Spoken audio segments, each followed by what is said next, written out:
Market లో invest చేసి మీ డబ్బులు డబుల్ చేసుకోవాలనుకుంటున్నారా? సుందరరామిరెడ్డి గారి సెమినార్ కి అటెండ్ అవ్వండి. నమస్తే, welcome back to Suman TV. Present మనతో పాటు ఉన్నారు పబ్లిక్ స్పీకర్ రజనీరామ గారు.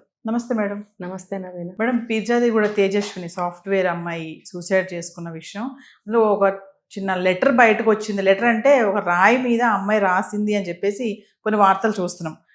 దాని మీద ఏం రాసిందంటే, I imagine the life to with you to stay for ever, but I don't expected you made me alone for ever and ever.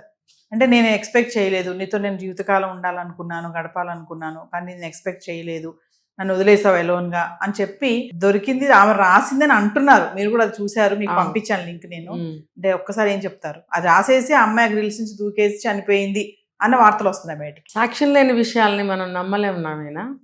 ఆ అమ్మాయి అంత ఇదిగా పరిగెట్టుకొచ్చి ఆ విగ్రహము, శారీ వీటిని క్యారీ చేస్తూ మళ్ళీ అక్కడ శారీ పడేసి విగ్రహంతో దూకేసింది అని అన్నప్పుడు ఎక్కడ రాయటానికి అమ్మాయికి మధ్యలో అవకాశం దొరుకుతుంది?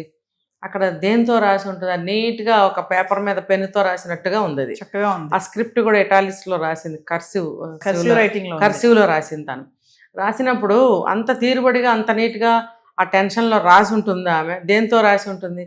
ఏదైనా ఒక బొగ్గుతోనో దేంతోనన్నా ఒక రాయితోనో రాస్తే కూడా అంత క్లియర్గా రాదు.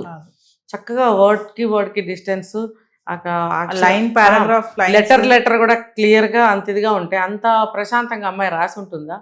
అదైతే నాకు నమ్మాలని లేదు. అంటే ఏంటంటే ఒక విషయాన్ని తప్పుదారి పట్టించడం అనమాట. ఒకవేళ లవ్ ఫెయిల్యూర్ అయ్యి ఇలా చనిపోయిందా అని అనుమానం కలిగించి పక్కదారి పట్టించడానికి. లవ్ ఫెయిల్యూర్ అయిన వాళ్ళు ఎవరన్నా ఆ విధంగా నగ్నంగా వెళ్ళి అమ్మవారి విగ్రహం తీసుకుని దూకి చచ్చిపోతారా? ఇది ఎలా ఉంది అని ఒక 1%, 0.5% అని నమ్మేటట్టుగా ఉందా ఇది? కాబట్టి ఇది నాకైతే నమ్మకసక్యంగా లేదు.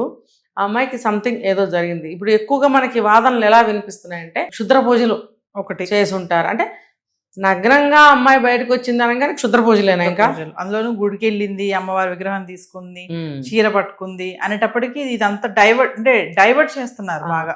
ఒకటైతే మనం బిలీవ్ చేయొచ్చు, ఏంటంటే అమ్మాయికి కళలు వస్తున్నాయి, ఫోబియా కూడా ఉంది. ఫోబియా కూడా అంటే ఒక విషయాన్ని నమ్మితే డీప్గా వెళ్ళిపోతాం కదా, అలాంటిది ఏదో జరిగింది. ఆ కళలు వస్తున్నాయి కాబట్టి అమ్మవారు పిలుస్తుంది అనో లేకపోతే దేవుడు పిలుస్తున్నాడు అనో మనకు ఒక మాట వినపడింది. అందుకని చెప్పి విగ్రహాన్ని తీసుకుని దూకిందా? ఆ చీర తను కట్టుకోవడానికి కాదు, విగ్రహం కావాలి కాబట్టి తీసుకుంది శారీతో పాటు. బట్ శారీ అక్కడ పడేసింది, విగ్రహంతో పాటు అమ్మవారు పిలుస్తుందండి కదా, అమ్మవారితో పాటు ఆ అర్థం కోసం దూకిందా అని అంటే కూడా ఏమో అంత చెప్పలేము. మనము ఇందాక ఒక వీడియోలో మనం మాట్లాడుకోవడం జరిగింది, ఏదన్నా అమ్మాయి మీద అఘాయిత్యం జరుగుతుంటే వెళ్ళి దూకిందా. కానీ మరి ఈ విగ్రహం తీసుకుని ఎందుకు దూకింది అని అంటే రకరకాలుగా మనకు అనిపిస్తుంది. ఏమైనా వాళ్ళు తేల్చాల్సిన విషయం పోలీసు వాళ్ళు. నాకైతే రెండే అనిపిస్తుంది. ఒకటి, కళ్ళలో అమ్మవారు కనిపించి దేవుడు కనిపించి రారా అని పిలుస్తుంటే వెళ్ళిపోయి అలా విధంగా చేసన్నా ఉండొచ్చు. లేదు అంటే అఘాయిత్యం అన్నా ఏమైనా అమ్మాయి మీద ప్రయత్నం జరిగి ఉండొచ్చు అనేది నాకు అనిపిస్తుంది. ఇంకా మేడం, వాళ్ళ తల్లి ఎవరైతే ఉన్నారో తల్లి కూతుర్లకు కూడా ఫోబియా ఉన్నట్టుగా వార్తలు కొన్ని వస్తున్నాయి బయటికి. కొన్ని మీడియా ఛానల్, ఇంటర్నేషనల్ ఛానల్స్ కూడా నేను చూశాను, తల్లి కూతురికి కూడా ఫోబియా ఉంది అని చెప్పేసి అంటున్నారు. తల్లి కూతురికి ఫోబియా ఉంటే మరి అమ్మాయి బయట గొన్నం ఎందుకు పెట్టింది? అమ్మ లోపలే ఉండగా మాటలు కూడా కొంచెం సరిగ్గా జాయిన్ అవ్వట్లేదు, మ్యాచింగ్ గా లేవు ఆవిడ మాట్లాడే కూడా మీరు అన్నారు ఒక వీడియోలో. మరి అదొకసారి దాని గురించి మాట్లాడు. ఫోబియా కాదు కానీ నవీనా, ఫోబియా అంటే దాన్ని పక్కన పెడితే కొన్ని ఫ్యామిలీస్లో ఎలా ఉంటుందంటే, ఇంట్లో ముగ్గురున్నా నలుగురున్నా ఒకళ్ళంటే ఒకళ్ళకి పడదు, ఒకళ్ళ మాట ఒకళ్ళకి నచ్చదు, ఒకళ్ళు చేసే పని ఒకళ్ళకి నచ్చదు, కోఆర్డినేషన్ కానీ కోఆపరేషన్ కానీ ఏ ఒక్క పనిలోనూ ఉండదు. ఎలాగో వండుకుని తింటూ ఉంటారు, ఎలాగో బతికేస్తుంటారు, ఎలాగో ఉద్యోగాలు చేసేస్తూ ఉంటారు. ఇప్పుడు తల్లిని తీసుకుని మనం అడిగితే భర్త గురించి ఎలా చెప్పింది, కూతురు గురించి ఎలా చెప్పింది?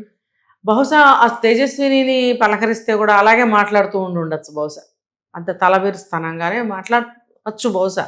ఎందుకంటే వాళ్ళ కుటుంబ వాతావరణం అలా ఉంది, కోఆర్డినేషన్ లేదు.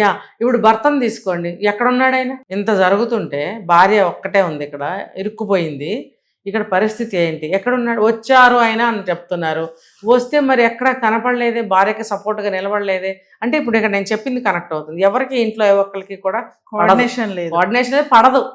ఇప్పుడు ఎందుకు పడదు అని అంటే ఆయన అలవాట్లు కానీ ఏవి కూడా మంచిగా లేవు. అప్పులు, నా పెళ్ళైన దగ్గర 25 ఏళ్ళ నుంచి అప్పులే. మరి అలా అని ప్రాపర్టీస్ కూడా ఉన్నాయి. మరి అప్పులు చేయాల్సిన పని ఏంటి ప్రాపర్టీస్ ఉంటే? మరి ఆ ప్రాపర్టీస్ ఉన్నప్పుడు అప్పులు తీర్చేసుకోవచ్చు కదా, తీరుస్తానే ఉంటాడు, అప్పులు చేస్తానే ఉంటాడు, ఈ అప్పుల మీద బతుకుతాడు అని చాలా కోపంగా నిర్లక్ష్యంగా చెప్పింది.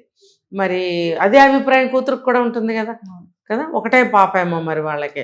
అలా అందుకని చెప్పి అతన్ని వదిలేసి మా కూతురు సంపాదిస్తుంది కదా, ఇప్పుడు బెంగళూరు నుంచి హైదరాబాద్ వచ్చేసి ఒక ఇల్లు తీసుకుని మళ్ళీ కొత్త ఉద్యోగం వెతుక్కుంటుంది కదా, నా కూతురుతో పాటే నా జర్నీ స్టార్ట్ చేద్దామని వచ్చేసింది ఆవిడ.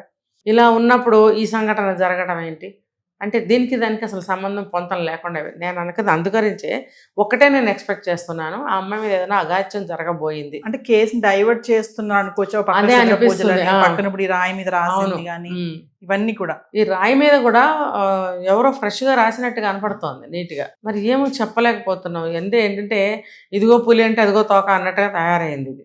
కానీ ఆ అమ్మాయి మరి రాసింది అంటే నాకు నిజంగా లవ్ ఫెయిల్యూర్ అయితే అది విగ్రహం తీసుకుని నగ్నంగా వెళ్ళి అట్లా పడిపోరు. కాబట్టి ఇది కూడా ఒక డ్రామా ఏదో నడిచింది, ఇదంతా తేలాల్సింది ఉంది. గబుక్కుని మనం అనేసుకోకూడదు ఊహలుగా. అన్ని అప్డేట్స్ వచ్చిన తర్వాత మళ్ళీ మనకు ఒక క్లారిటీ అనేది వస్తుంది. Thank you.